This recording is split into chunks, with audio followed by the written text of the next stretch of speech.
नमस्कार दोस्तों, आपका स्वागत है हमारे YouTube channel Hindi with Sunil के में। आज का विषय है हमारा वाच्य। वाच्य के बारे में सीखेंगे कि वाच्य क्या होता है। यह प्रश्न पत्र में बहुत ही ज्यादा प्रश्न पूछने वाला एक टॉपिक है। इसमें से एक प्रश्न जरूर पूछा जाता है और बहुत ही इजी सा टॉपिक है, लेकिन जानकारी के अभाव में बच्चे इसको गलत कराते हैं। लेकिन आज इसको यहीं क्लियर कर लेंगे कि वाच्य क्या होता है। तो साधारण सी भाषा में ये जानते हैं कि क्रिया का वह रूपांतरण जिससे यह पता लगे कि वाक्य में कर्ता, कर्म या भाव में से किसकी प्रधानता है, उसी को हम वाच्य कहते हैं। तो दोस्तों, वाक्य के द्वारा जानेंगे कि इसमें किसकी प्रधानता है। जैसे राम ने खाना खाया, लेख लिखा गया, मुझसे चला नहीं जाता। तो ये हमारे तीन वाक्य हैं।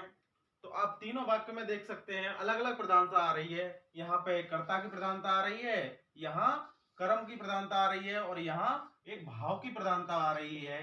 तीनों से क्लियर हो रहा है कि वाक्य में कर्ता, कर्म या भाव में से किसकी प्रधानता है। इसी से क्लियर हो जाता है कि वह हमारा क्या है, वाच्य है। दोस्तों, तीन भेद होते हैं। नंबर एक, कर्तव्यवाच्य,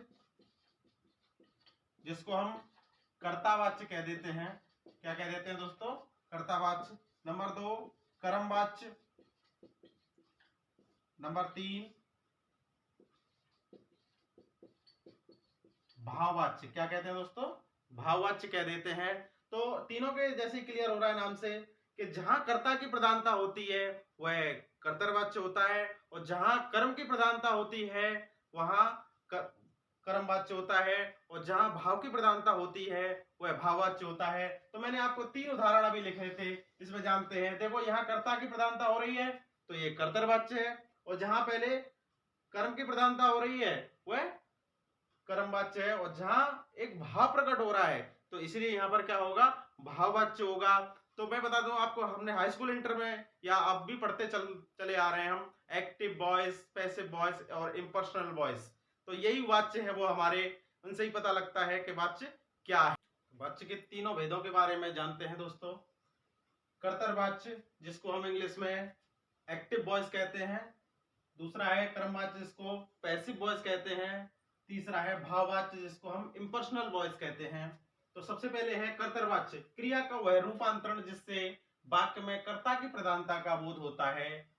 यह वाच्य सकर्मक और अकर्मक दोनों ही क्रियाओं से बनता है। मैंने बताया है जहां किसका बोध होता है, वाक्य में कर्ता की प्रधानता का बोध होता है, वही क्या है, कर्तव्यवाच्य या कर्तावाच्य है। इसमें क्या है दोस्तों, सकर्मक या अकर्मक दोनों ही क्रिया आती हैं। जैसे बच्चे स्कूल गए हैं, तो बच्चे क्या है, कर्ता की प्रधानता का बोध हो रहा है। दूसरा है मैंने खाना खाया है, मैंने खाना खाया है, तो ये क्या है, कर्ता है। तो कर्ता की प्रधानता का बोध हो रहा है, इसलिए यहां पर क्या होगा, कर्तव्यवाच्य होगा।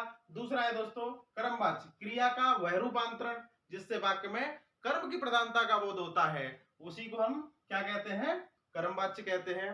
तो यह केवल सकर्मक क्रिया से बनता है दोस्तों। किससे बनता है?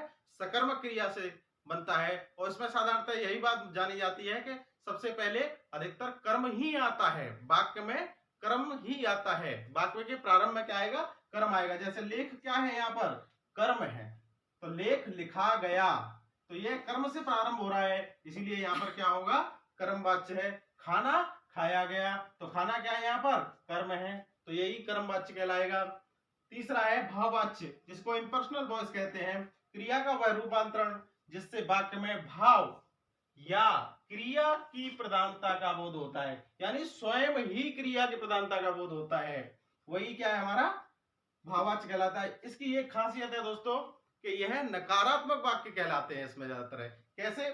जैसे मुझसे चला नहीं जाता, इसमें एक भाव प्रकट होता है। क्या होता है? भाव प्रकट होता है। जैसे मुझसे चला नहीं जाता, उससे देखा नहीं जाता, उससे खाया नहीं जाता। तो इस प्रकार के वाक्य हमारे किस में आते हैं? भाववाच्य में आते हैं दोस्तों। तो आपकी समझ में ये है इंपर्सनल वॉइस और पैसिव वॉइस और एक्टिव वॉइस सब क्लियर हो गए होंगे। कर्तावाच्य, कर्मवाच्य और भाववाच्य। अगर आपने हमारा YouTube चैनल अब तक सब्सक्राइब नहीं किया है तो जल्द से जल्द इसको सब्सक्राइब कर लीजिए और लाइक करिए और कमेंट करिए और ज्यादा से ज्यादा इसको शेयर करिए।